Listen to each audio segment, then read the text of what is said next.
And the part that hurt me the most, not because he's a general or because he's American or anything like that, but because he's black. And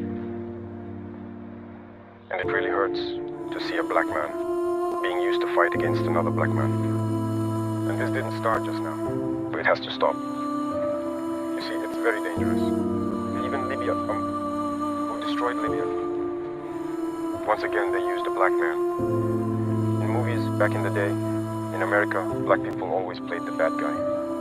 We told ourselves, it's just in the movies. But why do black people have to keep playing the bad guy? And I think that if he heard this interview, he should look at himself in the mirror, feel ashamed, come out and say, well, I was given a false report. I regret it. He needs to say it publicly. If it was a false report, then it was made, because it's possible. It's possible that he was given a false report.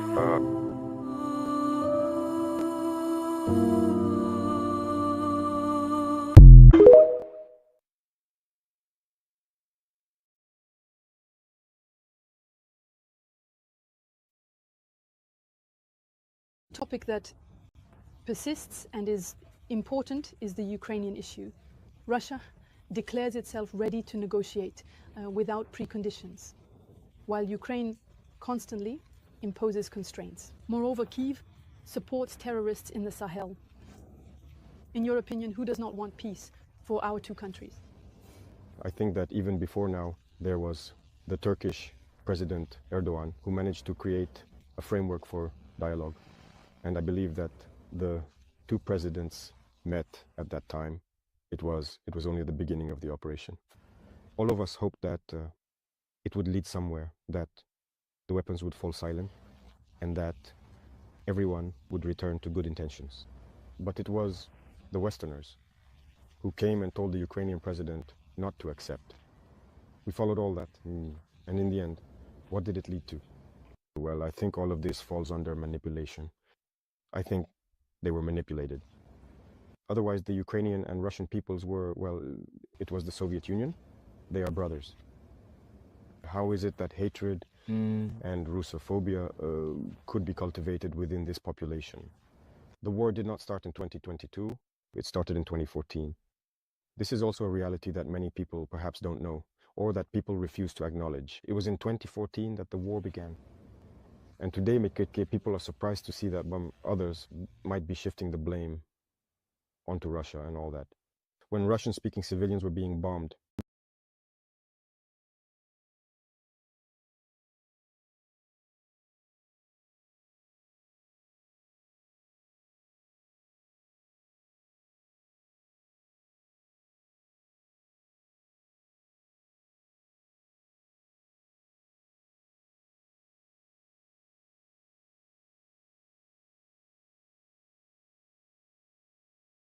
topic that persists and is important is the Ukrainian issue.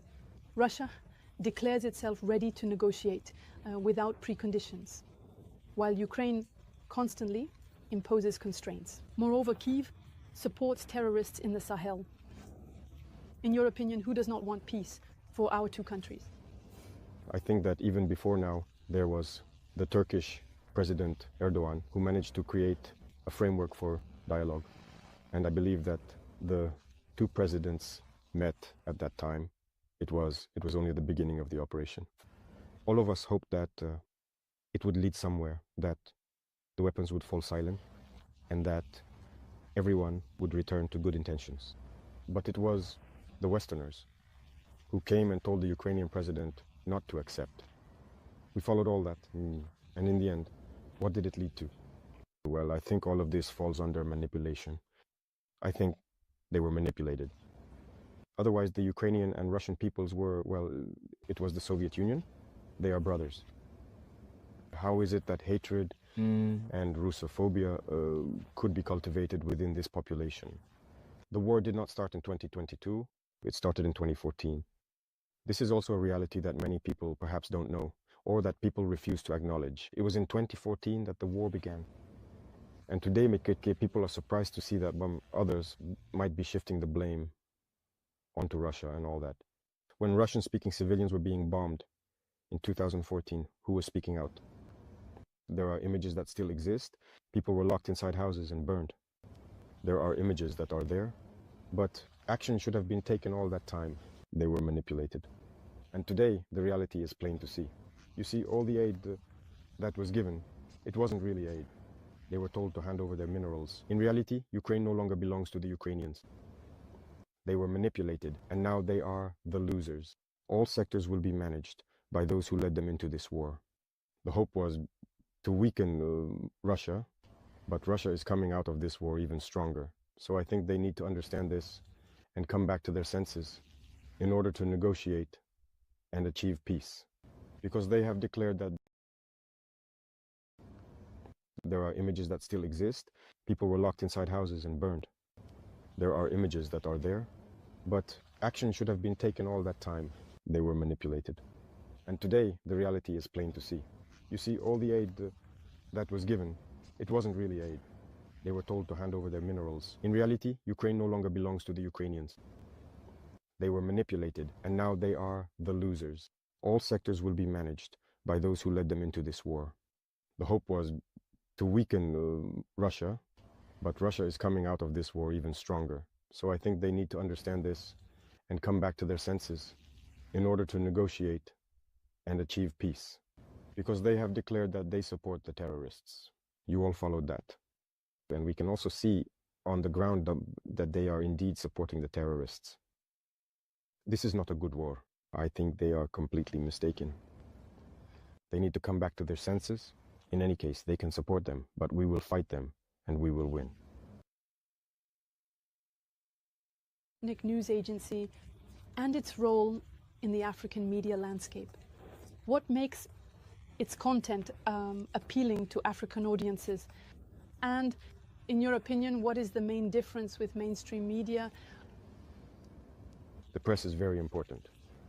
Communication, you know that it's through the press that people's minds are shaped.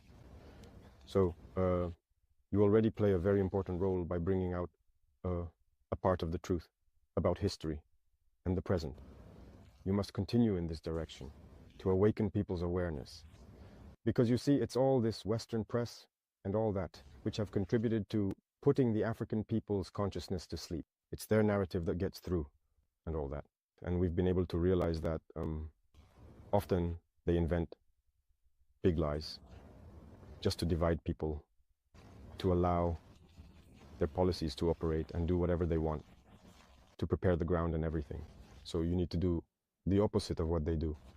That is, contribute to awakening people's awareness, and you have an important role to play, especially in Africa itself, so that Africans understand their own history, wake up and stop believing the lies of these Western media outlets.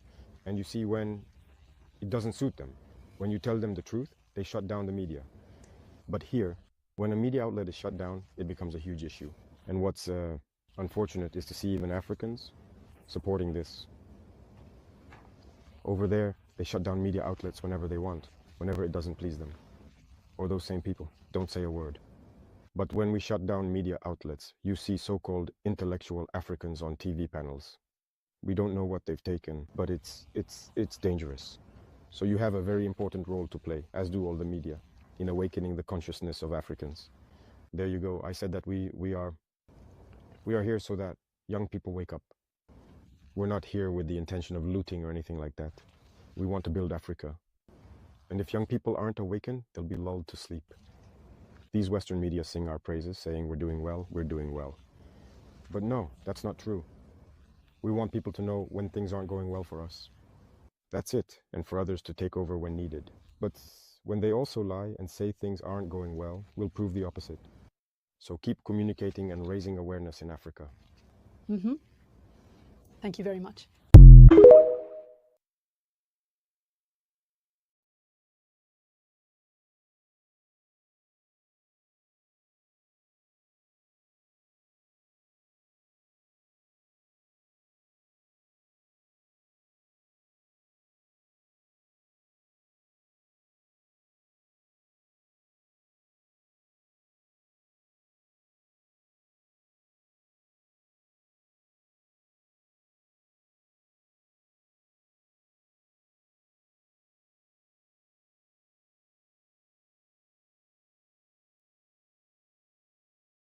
It started with a single encrypted message from Washington: "We need the gold." All of it. The White House lights were still on at 3 a.m. A new order was being drafted, one that could change Africa forever. Burkina Faso is sitting on untapped fortune. Gold they can't even protect. We gave them democracy. It's time they give something back. I want 80% of their reserves on a US plane in 30 days. The message didn't go through normal diplomatic channels. It was sent straight to Ouagadougou via a private military envoy, President Traore. This isn't a request. It's a strategic directive. The United States government expects full cooperation or expect consequences. In the capital, silence fell across the military council room. Traore sat still. No fear, no smile, just one quiet breath. Tell your president, Burkina Faso does not trade sovereignty for survival. We mined that gold, we bled for it, and we will keep it, all of it. That single sentence triggered the first global resource standoff of the decade. Washington doubled down. The CIA launched Operation Dust Trail, covert destabilization, proxy alliances, economic sabotage. But something unexpected happened. Africa stood up. Washington reeled in disbelief. Traore's defiance wasn't just bold, it was unprecedented. In the early morning hours, the National Security Council convened under emergency orders. Coffee-fueled and tense, top advisors huddled around a situation room monitor displaying images of gold mines in Burkina Faso. "This is a threat to U.S. interests," one advisor said. "No," Trump replied, narrowing his eyes. "It's a challenge to American dominance." Trump stood and paced the room. "We made Africa. We built their governments. We kept the lights on in half those countries. And now this man-child dares to spit in our face. He wants to play empire. Then he's going to learn what power really looks like." Orders were given. Covert units were activated. Operation Dust Trail moved into phase 2. The CIA flooded West Africa with agents posing as NGOs, aid workers, and journalists. Their mission was simple: destabilize Traore's government from within. But Traore was ready. Burkina Faso's intelligence service, bolstered by unexpected technical help from unnamed allies, intercepted multiple communications. Operatives were quietly identified and monitored. Some were turned, others disappeared. At a military camp outside Bobo Dioulasso, Traore addressed his elite guard. "We are the guardians of something greater than gold. We are the shield of dignity. If we fall, the continent falls. Stand with me." The response was thunderous. The soldiers saluted, their faces hard, with resolve. Meanwhile, back in Washington, Trump held a press conference. The United States cannot allow rogue regimes to hoard global resources. Our goal is stability and fairness. We will take appropriate action. But there was hesitation from unexpected quarters. At the UN, several African nations issued a joint statement. Sovereignty is not negotiable. Africa will not return to the chains of economic slavery. China remained silent, but their trade envoys landed in Ouagadougou the next day. Russia made no speeches, but a private jet arrived from Moscow, landing unannounced. Turkey sent medical aid and military engineers hidden within it. The geopolitical board was shifting. Washington had aimed to isolate Traore. Instead, it had drawn the world's eyes to him. Inside the U.S. military, questions stirred. General Langley of AFRICOM raised concerns. "We're pushing too fast, too loud. This isn't the Middle East. Africa's watching, and they're not fragmented anymore." Trump dismissed the warnings. This is a test of will, and we're going to win. But in Burkina Faso, Traore wasn't just holding the line. He was preparing a counter move. He ordered the gold mines to be fully nationalized. No foreign hands allowed. Every gram was tracked, secured, and transported under armed guard. A new digital system was launched showing the world exactly how much gold Burkina Faso had and where it was. Transparency as defense. And then he made the boldest move yet. On national television, flanked by military leaders and miners in dusty uniforms, Traore spoke directly to the people of the world, to the citizens of Earth. Understand this. This is not a war for gold. It is a war for the future. We do not seek conflict, but we will not bow. Our gold is not yours. It is Africa's, and it will be used for Africa's children, not for bullets in someone else's empire. The speech went viral, translated it into 47 languages, shared by millions. In Senegal, Ghana, and Kenya, young people marched in solidarity. In South Africa,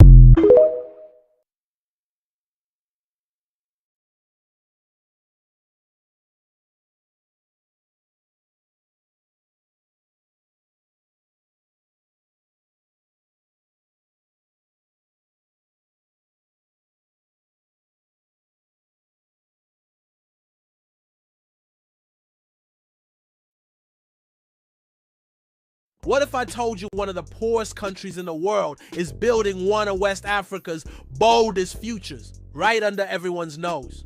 Welcome to Burkina Faso, a landlocked nation that's quietly turning heads with billion-dollar projects in energy, transport, water, and sustainability. While the world looks elsewhere, this country is building solar farms, airports, and mega roads that could reshape its destiny. And behind much of it, one visionary leader, Ibrahim Traore. Stay with us as we explore the 8 game-changing projects redefining Burkina Faso's tomorrow. Number 1, Ouagadougou International Airport. Just 35 kilometers northeast of Burkina Faso's capital, a massive development is taking shape. The Ouagadougou International Airport. This isn't just any airport. It's set to completely replace the aging Thomas Sankara International Airport and become a new state-of-the-art aviation hub. Why the shift? Simple.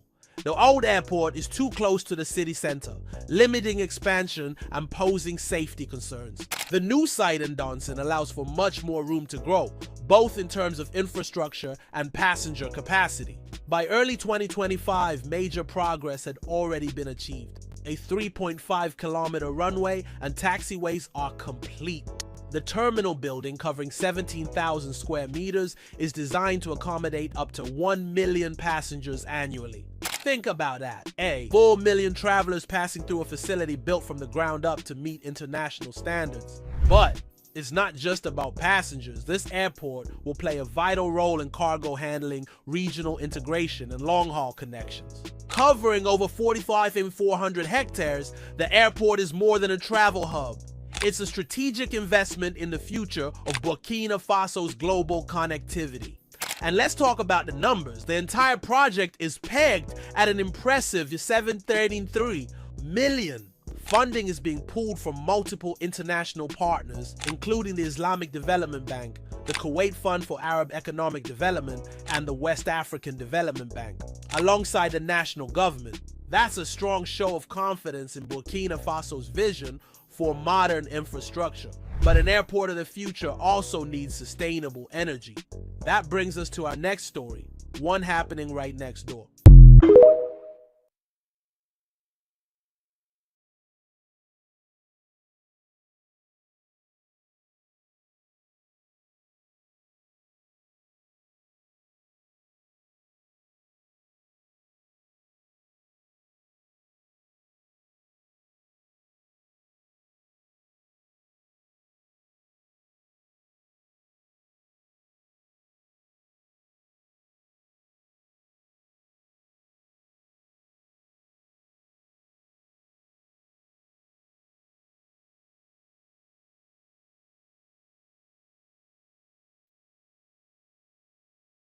In a historic move, President Ibrahim Traore has officially integrated traditional medicine into every hospital in Burkina Faso.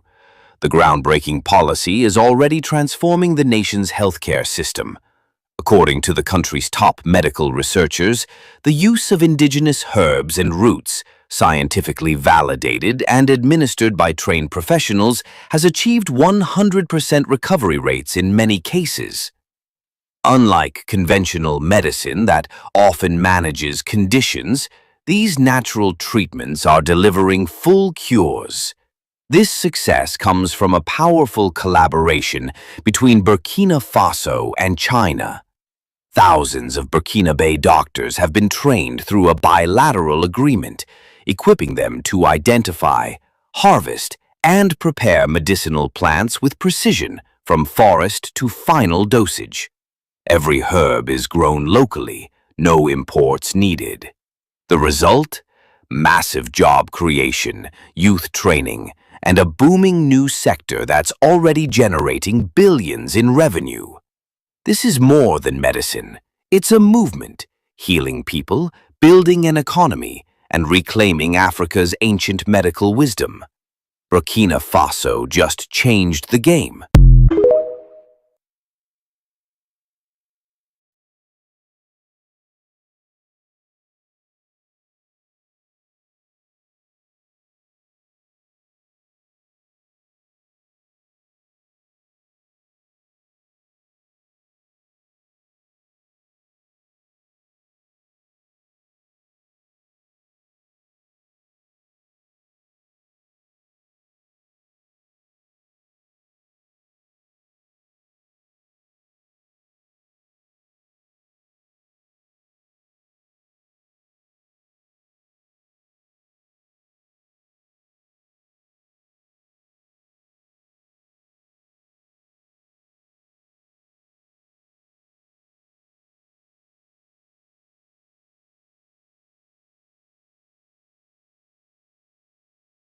Another major piece of Burkina Faso's success? Gold. Literally, the country is rich in natural resources, and the government used mining revenues, especially from gold, to back its domestic debt. That gave investors an extra layer of confidence. Knowing there was something solid behind the numbers made people believe this wasn't just a political promise. It was a real plan, with real assets behind it. While other countries might fold under international pressure or scramble for external loans, Burkina Faso made a different choice. They took ownership of their finances. They put their trust in local systems, and they communicated that confidence directly to the people with money to lend their own. They didn't wait for the West to approve. They didn't bend to demands for austerity or political concessions. They bet on themselves, and they won. While the government was rolling out its bold bond strategy, there was a bigger machine at work behind the scenes. Burkina Faso's entire financial system stepped up. This wasn't just a government plan, it was a national effort. Banks, pension funds, and local businesses were all encouraged to put their money into government bonds. Why? Because they weren't just helping the country, they were also getting a solid return on their investment. It was a win-win. Support your nation and grow your money. But the real kicker, the private sector, showed up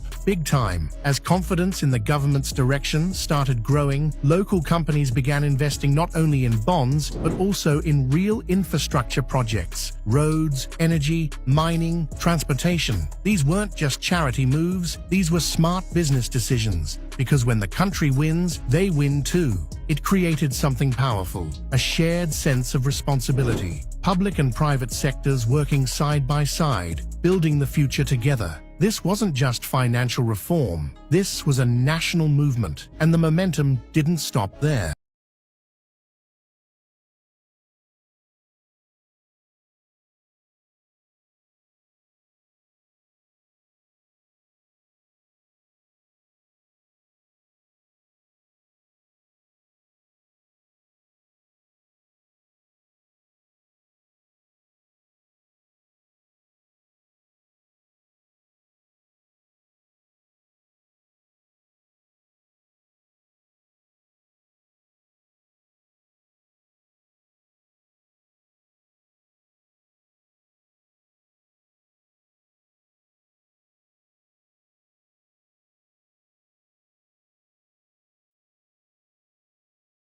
Wow! Just look at what Burkina Faso is going to look like. It's absolutely incredible. Captain Ibrahim Traore. Hey, look at what he's preparing for us. Wow! Take a good look at this city laid out on the table. Yes, you're truly seeing what Burkina Faso will look like in just a few months. Oh! It's very important that you stay informed. So in this video, we'll explain everything. In reality, Captain Ibrahim Traore has decided to launch a massive campaign for economic and strategic development in his country. But this time, it's moving very, very fast and in spectacular fashion. Hey! He has called on the nation's top engineers and most skilled minds to design a futuristic city. And just look, Ibrahim Traore has decided to launch a massive campaign for economic and strategic development in his country. But this time, it's moving very, very fast and in spectacular fashion. Hey! He has called on the nation's top engineers and most skilled minds to design a futuristic city. And just look at what it's going to become. Never seen before. At first glance, you might think you're looking at Dubai. But in fact, this is Burkina Faso. Several $billions will be invested to bring this gigantic project to life. But here's the question. Where is Captain Ibrahim Traore getting all this funding? To that question, Captain Ibrahim Traore has an answer. Who? Remember this well. Burkina Faso's gold reserves are 7 times greater than those of the United States. I'll say no more. So, what do you think about this futuristic city he's building? Drop your opinion in the comments.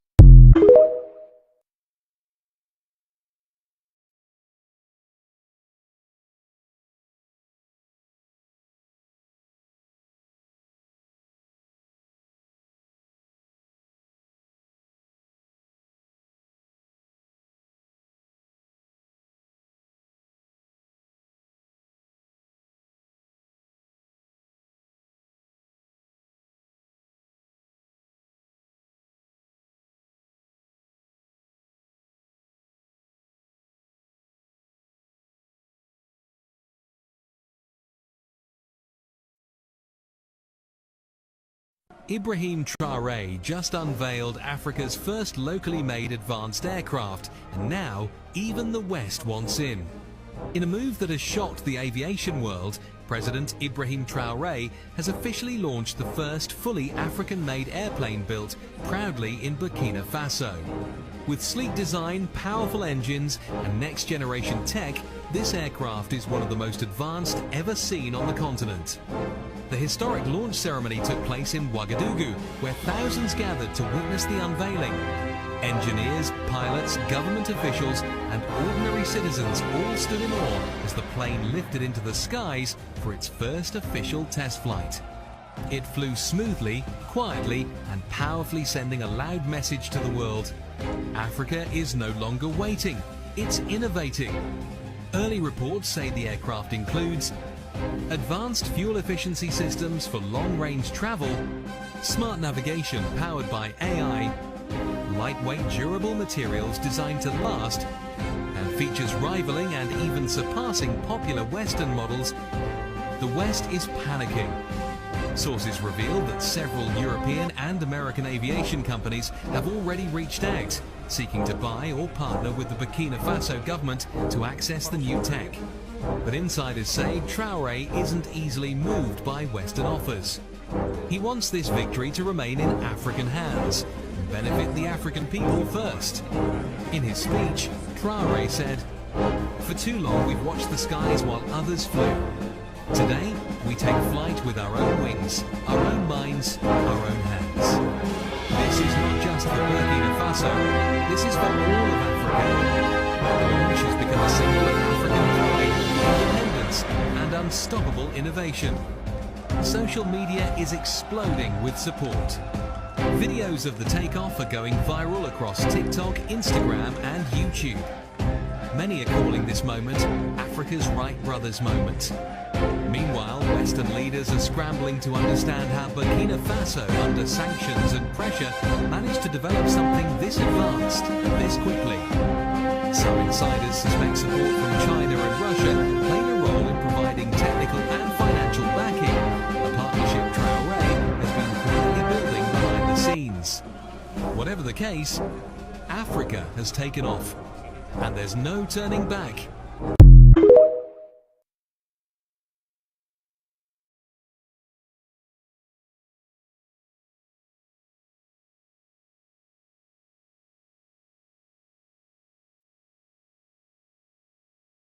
This is the same person that American general is accusing that he is using the gold resources in Burkina Faso to enrich himself. This is the same person. Look at this. Why do this Western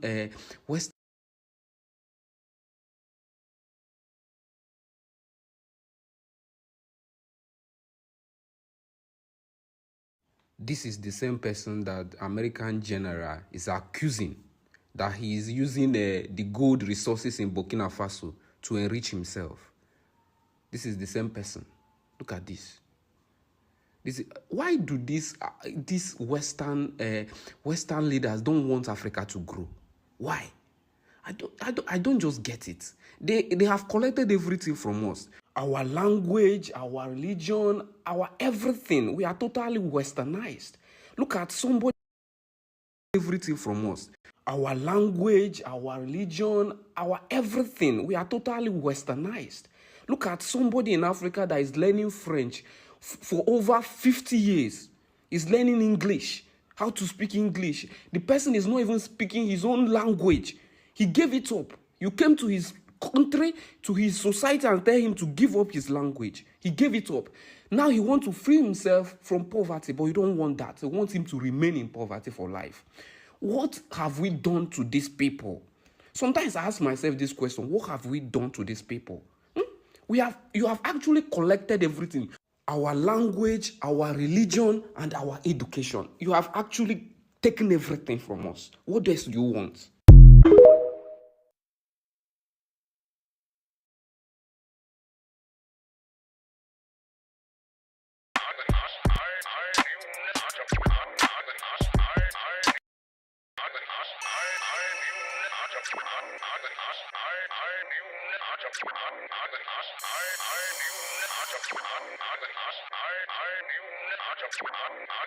This is the same person that American general is accusing that he is using the